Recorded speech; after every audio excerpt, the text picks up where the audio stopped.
We're back with Creekbed Carter Hogan. The new album is called Creekbed Carter. You're listening to Country Pocket on WUSB Stony Brook 90.1 FM. The song you just heard was Sycamore. Tell me about being genderqueer and trying to work on that in love. Yeah. All right. Yeah. There's like a lot of um there's like several components that go into that. I grew up very religious in rural suburban Oregon. And by religious I mean Catholic, which I think sometimes people think means like I went to church on Christmas and Easter, but actually what it meant was like a very, very conservative form of Catholicism. So like I'm in and out of church like multiple times a week. I was an altar girl, if you can believe they let me up there. Wild. They let me ring the bells, also wild choice. I've like gotten a lot of this. I've like my bingo card is pretty full. And that means that I spent more of my life trying not to understand myself than trying to understand myself. And all of that would be tough in and of itself. I also come from like an abusive family background, and that's very challenging to grapple with. There's a lot of stuff to cook with. Really, I didn't start to actually try to understand my transness until my 30s, um, which is a lot. I mean, especially when I think about like people who are younger than me right now, like younger generations, God, I sometimes just can't help but envy their like access to the, not, or like their ability to understand themselves. It seems so much quicker. It probably isn't. Everyone always sort of looks to younger generations and is like, oh, that seems like easier for you. It's not at all. It's never easy. But I can't help but feel it sometimes. So um, it's something that I'm still, I mean, I'm 35 now, so it's like I've been trying to understand it for 5 years. I feel confident in the words I'm using, at least. That's like helpful. But writing that song um, was one of the first times I was trying to grapple with my understanding of transness in relation to my mother and like our relationship together and the ways in which our relationship um, sort of both hindered me from understanding myself, but also built an understanding of myself in that way. Which sounds like very complicated, but I think it's not useful to think about our like gender identities as separate from our earliest attachments or whatever. I think it's all related. It's all really related.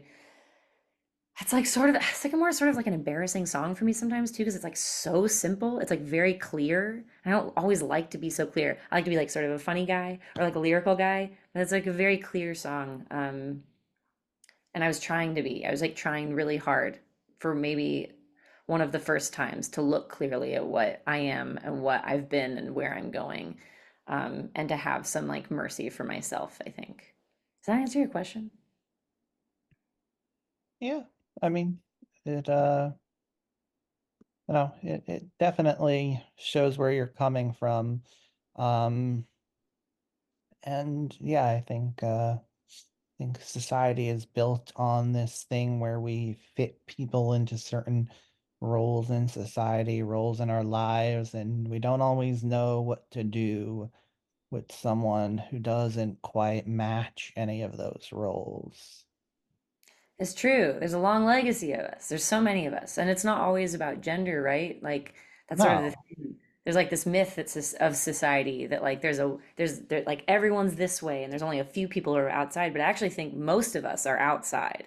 Most of us are in some way like I think to be working class is to be outside, actually. Like society tells us things look this way and this is who's valued. And like again, to return to the value question, like to be working class, to be sick, to be disabled, to be to like have a different understanding of gender, to be even to be like a straight cis woman who isn't married at age 38. Like that's something. Like it's I think people are more related to each other in that question of outsiderness than sometimes we can or have thought about. Yeah, I mean, most people aren't the same kind of outsider, but I would Right. imagine if you look deep down, most everyone has something where they can look at themselves and say, Yeah, society doesn't quite get it. Exactly. And that fear, I think, that fear that someone will discover that outsider quality and lock you out for good, I think is what keeps everyone so separate.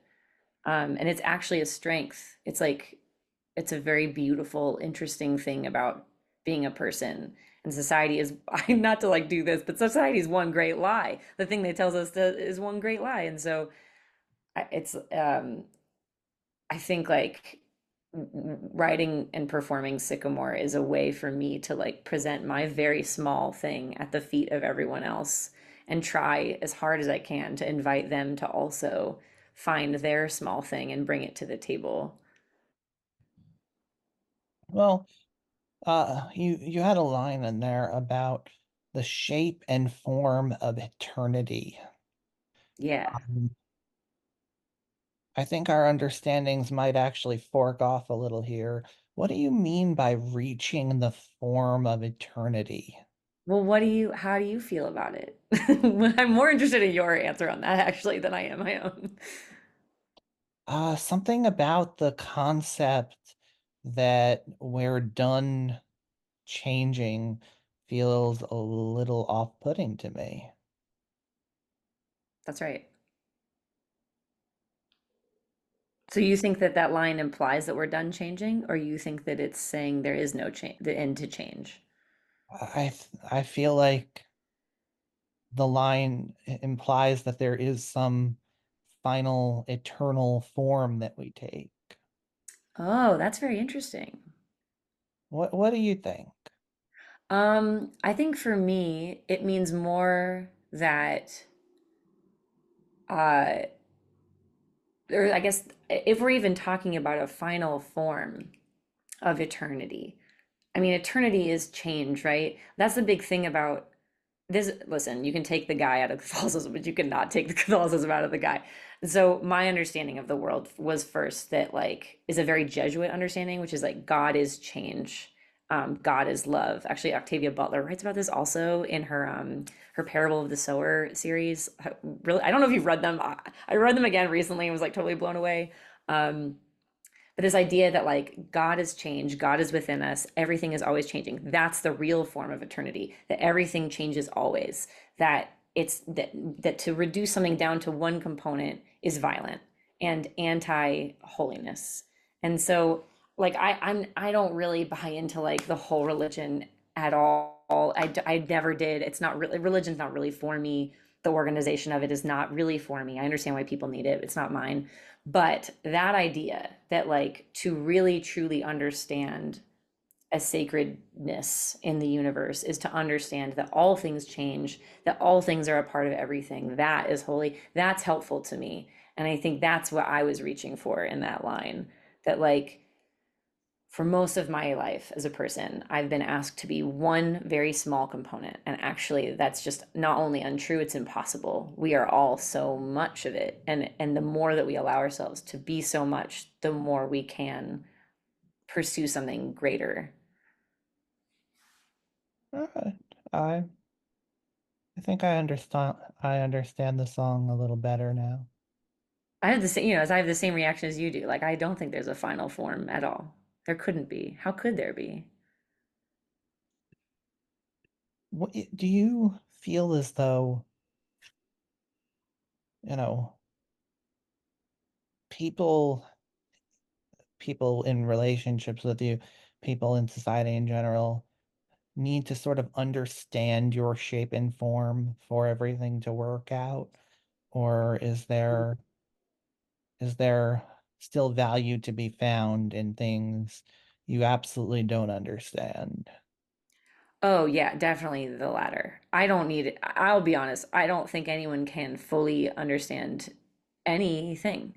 That's so arrogant to think that we could ever fully comprehend anything. I mean, we didn't even get the shape of the T-Rex right. We all thought they had little arms, but actually they're wings, you know? Like, and that's great. That's amazing. That's incredible. That's like the best thing about life, I think, is being curious because you know that you will always learn some new thing. There's no final end to that. And so I think like I don't need anyone to fully understand where I'm coming from or what exactly I mean But what I do find that I need, the thing that I find that most people I meet need is a joining instead, like a an ability to sort of put aside our need to know all of the facts or all of the information, and to instead just say, I see humanity in you, or I see beauty in this thing, and I don't need to understand all of it to connect with it. I don't need to understand all of what you're saying in order to like see you as a person. I don't need to understand everything about a situation in order to understand that human beings deserve the right to life and water and dignified living conditions. Like, I think that's, even on like like on a personal relationship level, I don't need the people I'm dating to know everything about my idea of gender, because it'll change tomorrow. Like, who knows? Like, everything changes. So there's no way to understand it. But to be curious and to be interested in joining in curiosity with someone else, that's the real value. That's the real thing that I need, that I think a lot of people need. You know what I mean? All right. All right.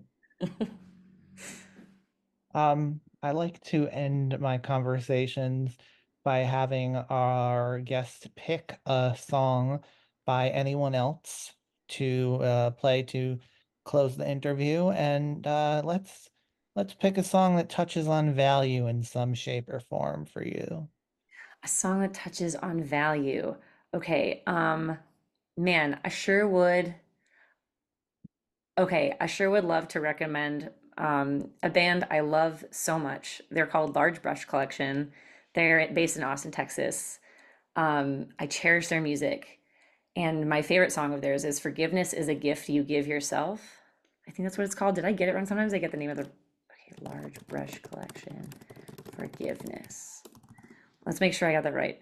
Forgiveness is a gift we give to ourselves. There we go. I'm glad I checked. I think there's a lot of good questions in there about value and about how we encounter value. All right, let's hear it.